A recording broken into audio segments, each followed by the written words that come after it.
NicNackers. So it's been a while. I think I got a few videos up for you. I was working on one this morning, making some vegetable beef soup. And as I was watching it and editing it, it's obvious I'm not the cameraman. My phone was going in and out of focus, and I've had videos before where they did that, and this one was really bad. So you're not going to see that one. I'm going to have to totally redo it because it's really bad. But anyway, I had told you before that I was going to be bringing you along for when I canned up this salsa that I found in the book that I had ordered the other day. And I left a link for where to get it on the video that I had posted really quick when I had first gotten it, but I can leave a link down below. If you don't want to spend 20 bucks for something that you can get online for free, everything is available on their website for free. For myself, I just like having it in print format. I don't have to go searching online and having to worry about my my computer, whatever, going to sleep while I'm in the middle of a recipe or anything like that. So I like it in print format. So the recipe that I'm going to be doing today is tomato paste salsa, and it's on page 78 of the So Easy to Preserve book. And so I have jars of tomatoes, just like I had done with the Mrs. Wages salsa, because it's winter time, and I used all my tomatoes that I had in the freezer. So the last of my tomatoes I had actually thawed and I had used to make the test batch of this salsa, and it turned out fantastic. But unfortunately for the canning of it, I'm going to have to use some canned salsa or canned tomatoes. So that's what I'm going to do. I'm going to just get my hair back real quick. I try to put it back when I'm canning because no one wants a hair in their jar of salsa. So I'll do that. And then I'm going to start opening up these jars of tomatoes. So what I have done is, the recipe calls for 3 quarts of tomatoes. So in one big 28-ounce jar, that would be 3 cups if you're doing like the liquid weight or whatever. And I have measured these out, and you get about 3 cups. So each one of these would be 3 cups, plus an extra one has a cup divvied out amongst those to give you 3 quarts, if that makes any sense whatsoever. I hope it does. But anyway, that's how I'm doing my tomatoes. So I have crushed tomatoes, but I also have some diced tomatoes, because while I like a smoother salsa, my husband likes a chunkier salsa. So I don't mind a chunky salsa, but he's the one that really goes through it the most in the house. So I want to make sure that he will enjoy it, even though he didn't really care for this recipe as much as I did. But anyway, trying to please the man, you know. So I am going to open these up and get them in my pot. So I will bring you back once these are all opened, because my wrist might need a break in between opening some of the jars. So we'll be back. Okay, so I got my jars opened, and all the tomatoes are now in my salsa pot. And I have 3 cups of onions there, 6 jalapeno peppers that I ran through my handy dandy chopper. And if you guys have not seen or used one of these, oh my goodness, it's amazing.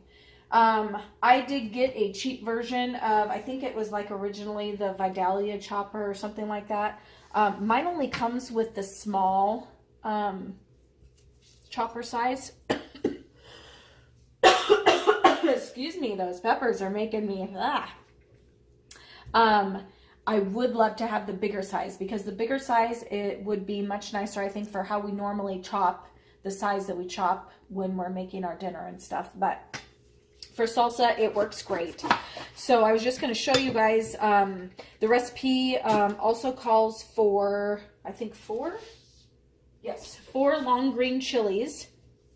So I think that these are Anaheim peppers, if I'm not mistaken. I cannot for the life of me remember what kind I bought. I just looked for long green peppers, and this was literally the only one that was at the store. So I was just very thankful that I found a long green pepper. I don't know, or chili. I think it's an Anaheim chili. Maybe you know just by looking at it. I am by no means a pepper expert, obviously. So I'm just taking out the membrane in the center and all the seeds. Just kind of cleaning them out a bit. They don't have to be perfect, but I don't even know if these are that spicy. But I'm going to clean them out just on the off chance that they are. I don't like tons of spice. And then I'll show you. The one downside to this chopper is you still have to cut whatever you're chopping into a fairly small size to get it to fit on the chopping part of it. So, but it just makes quick work, and everything is so uniform. It's fantastic. It's kind of loud, as you can see, so I won't subject you guys to any more of that. But I just wanted to make sure that I showed you what I was using to chop up my veggies for the salsa. It's a nice size to put right on a chip. Anyway, I like it. There you go. All right, so now we move on to getting everything all in the pot, marinating together, getting warmed up. So we'll go ahead and get our chopped up veggies in there. It's so pretty. I'm gonna put with that red, it's gonna look like Christmas.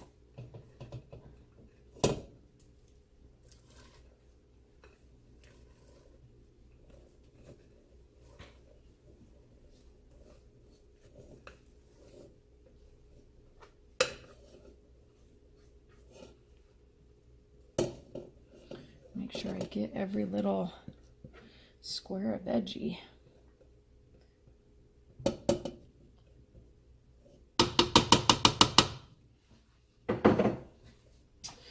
All right, those are in there. We need our garlic. Calls for 4 cloves of garlic. Oh, and of course I don't have my little spoon.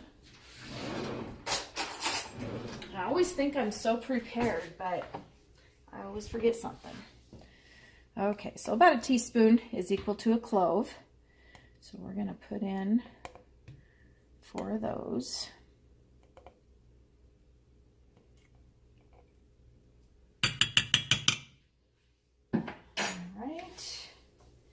And 2 12-ounce cans of tomato paste.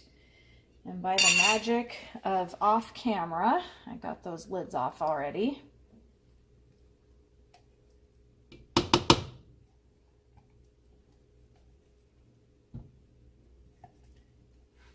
Sorry, my arm's probably in the way. Becca and I were just talking this morning about making the best quality videos, and then I go and get my arm in the way.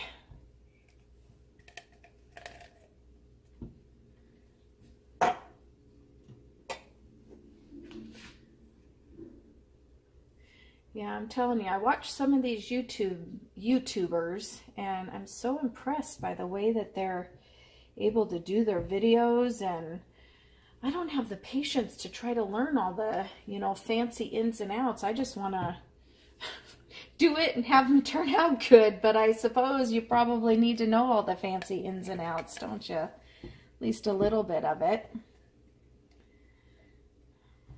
I just want a can. All right, so get those out of the way. And next comes 2 cups of lemon or lime juice. And when I am doing my salsas, I've said this before, I am a lime girl. Not that I've never used lemon. In fact, when I used to make a cabbage salsa that we had at a restaurant when we lived in Chelan, they used to make a cabbage salsa, and the recipe that I followed used lemon juice. But once I tried a salsa with lime juice, I've just never gone back. So there's 1 cup And it calls for 2 cups. And this one should be just shy of 2 cups because there's 15 ounces in a...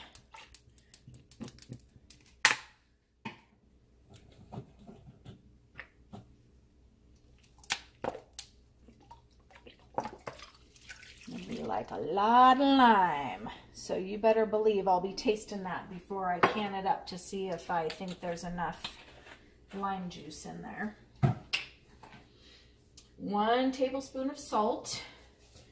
And I told Becca, egads, I'm almost out of salt. That's a scary thing right there. I need to go shopping and make sure that I get some the next time.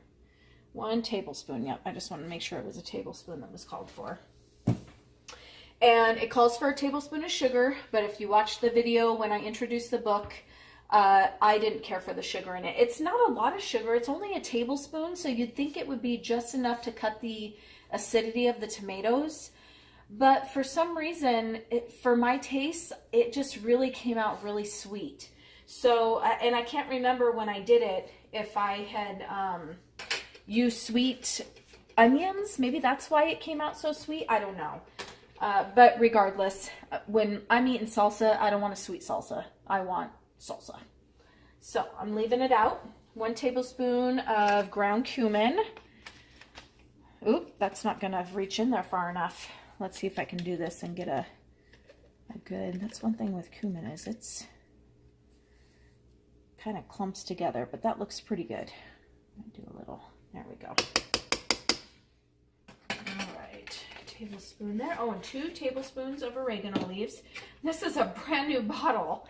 And when I took the plastic coating off of it, all the oregano just started sticking to the outside of the container. It's really weird. So 2 tablespoons. And I think when Eric was saying that it had a funny flavor, I think that that's what he was tasting was the oregano. But I actually really enjoyed it. I'm not a huge oregano fan, but there was even, I mean, that's a lot of oregano. And I still thought it was tasty. 1 teaspoon, yep, of black pepper. All right, so I'm gonna get my spoon. Maybe you guys wanna see me stirring that up. I'll get my spoon and you guys can watch. Getting it mixed up. And then we're gonna have to get this to a boil. And we're gonna need to cook it for, I think it's half an hour. Yep, for 30 minutes. Once we get it boiling, then we just marinate everything and get that going. I still have some of this left in the fridge from when I made it last time. And I just ate it, I don't think it was yesterday. I think it was the day before that I popped open some chips and started eating it, and oh my goodness, I just think it's really tasty. And if Eric doesn't agree, then that just means there's more for me and Becca if she likes it. But doesn't that look good? I mean, especially if you like a chunky salsa. The tomatoes, the peppers and onions in there, oh my. Good stuff. All right, I'm going to turn my stove on. I'm just going to do it on a medium. Oh, maybe a little bit higher than that. I don't want to scorch the bottom. I've burnt tomatoes to the bottom of my pan before, and that wasn't so much fun getting off. So I've learned low and slow is okay. So I'm going to get that heated up. Once it comes to a boil, I'll turn it down a bit and let it simmer for half an hour, and I will bring it back when we're getting ready to jar it up. So salsa has cooked for half an hour, and it's gotten, you can see some of the juices from the veggies I think have cooked out, and it's gotten just a little bit looser, but still a nice thick salsa. So we'll start jarring it up. Now the recipe says that it should get about 7 to 9 pints. So we'll see how many we actually get. Because as we know with the ball recipes, I'm sorry, excuse my arm. We don't always get, ooh, funnel's nice too. How many we think that we're gonna get. And I think, I always forget to check, but I think it's gonna be a 1/2 inch headspace. So I'm gonna put it to 1/2 inch and assume that that's right. But of course I will double check before I jar it up.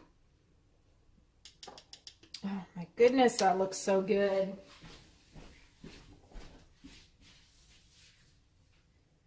Half-inch headspace. Now, one thing I was talking to Becca about is, you know, the Mrs. Wages salsa has us canning it for 40 minutes. And this one I feel like has a ton more veggies. And this one is only 15 minutes. So, I don't know. It must be, I'm wondering if it's a safety, kind of a safety, foolproof way of making sure that people can it for the right length of time. So I will be canning this for 20 minutes because I don't know whether you knew this or not, or if you'd forgotten, but you do have to add 5 minutes to our altitude. You'd have to look up your own altitude to see if you needed to add more. Oops. Sometimes the middle, the jar in the very center sits a little funky on these jar holders in the canners there. I'll try to keep my arm a little high so it's out of your field of view. Is my arm okay there? Yeah. Yeah, okay.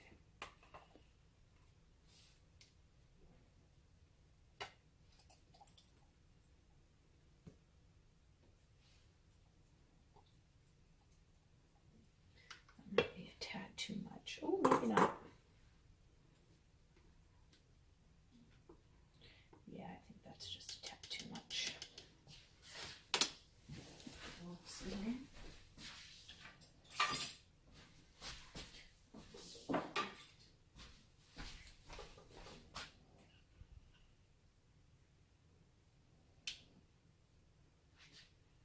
That's better. And I will tell you, I did try the salsa before I got it ready to jar up here.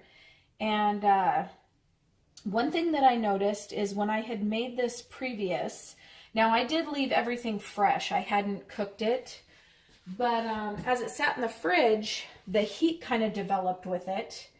And when I ate it the other day, it seemed to be a little bit spicier than the day that I made it. So I'm wondering if this is going to do the same, and I guess we'll find out. Because I tasted it after it was warmed up.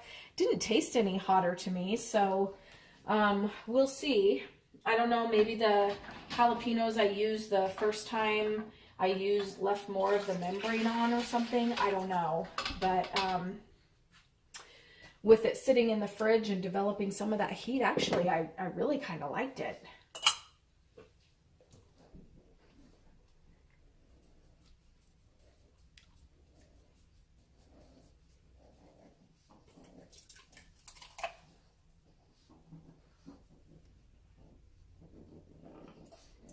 Oh my. Does the dog come through on the video? No. She's just snorting and sniffing down there. Oh, she found a veggie or something on the floor. Oh, goodness. That's just what you want.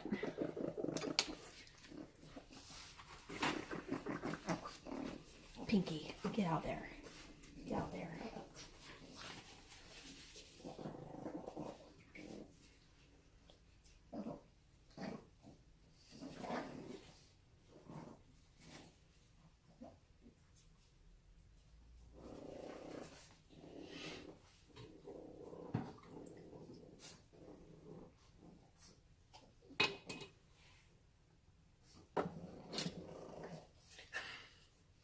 All I hear is that snorting.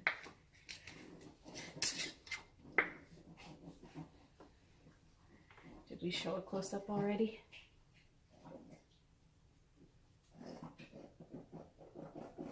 It's so good in there.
So there is our 9th jar, and as you can see in the pot, there's still quite a bit left in there. So I might have a couple more jars in there.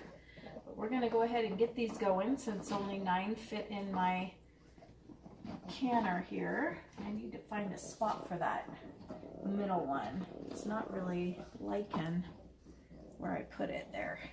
We don't want it tilting or doing any of that, and when it gets up to a full rolling boil, we don't want it swaying in the water. So there's at least an inch of headspace above my jars, it looks like.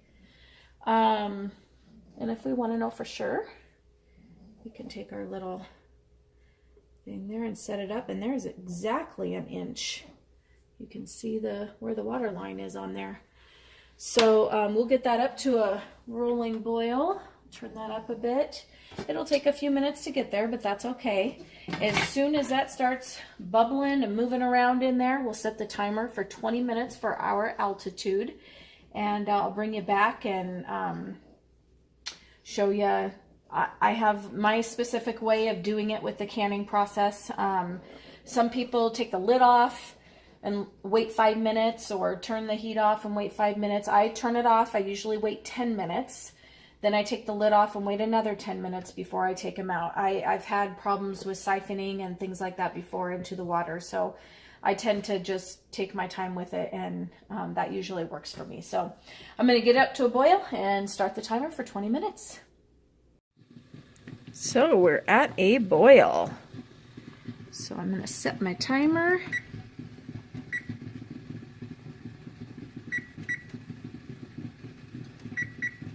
There we go. And I always turn mine down to about 6 is where I can keep it at a boil with the lid on. I'll probably be able to turn it down to a 3 or 4, but we're gonna let that go.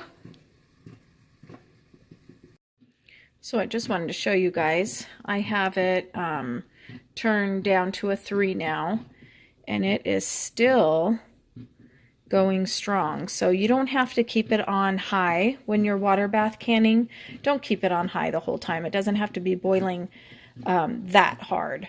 It's still boiling. It's going nicely. So as long as it's at a nice rolling boil, then you are safe. So anyway, I just wanted to, sometimes people have questions about how hard does it have to boil, and I have my stove turned down to 3, and I'll continue watching it. If I need to, I can turn it down even more, but normally I keep it around this heat. So there you go.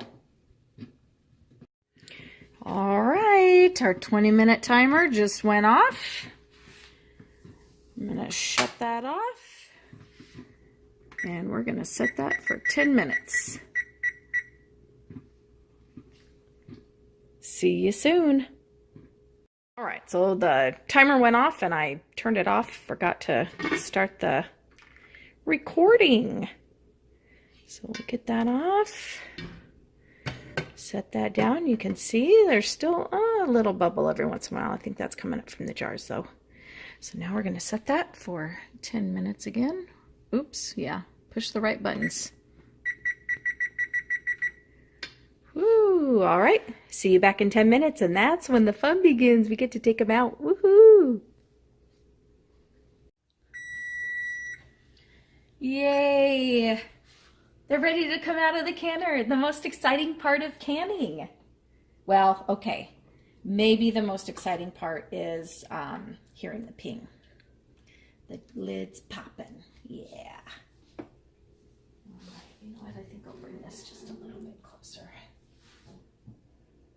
And I didn't put vinegar in my water, so you're going to see they're covered in the calcium. Once they start drying, they're going to get a little white, but that's okay. It usually washes off pretty well, but you can see it developing already, so oh well, the hazards of not remembering.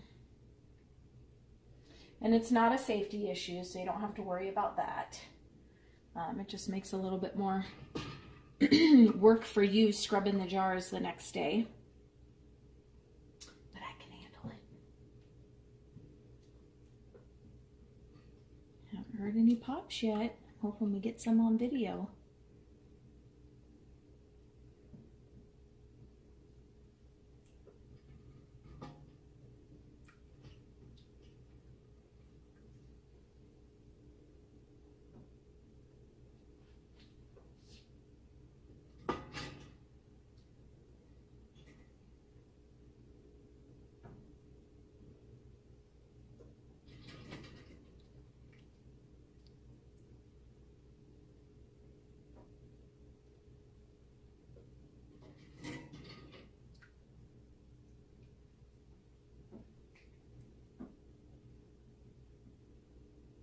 All right, and you can see that water looks nice and clear. So when you take it slow, you'll have less chance of siphoning. I'm not going to tell you that I don't ever have siphoning for my jars, because I do. But I definitely have found that the more patient you are, the more gentle you are with it, the better the end result. So there we have 9 pints of salsa. I have some more that is on the stove there. I'll get to canning that, but I brought you along for the majority of it. So there you go. I hope you enjoyed watching. I just want to tell you how much I appreciate each and every one of you that take the time to watch my videos. I'm so glad I started the YouTube thing. Thanks, Becca. It's been fun. Thanks.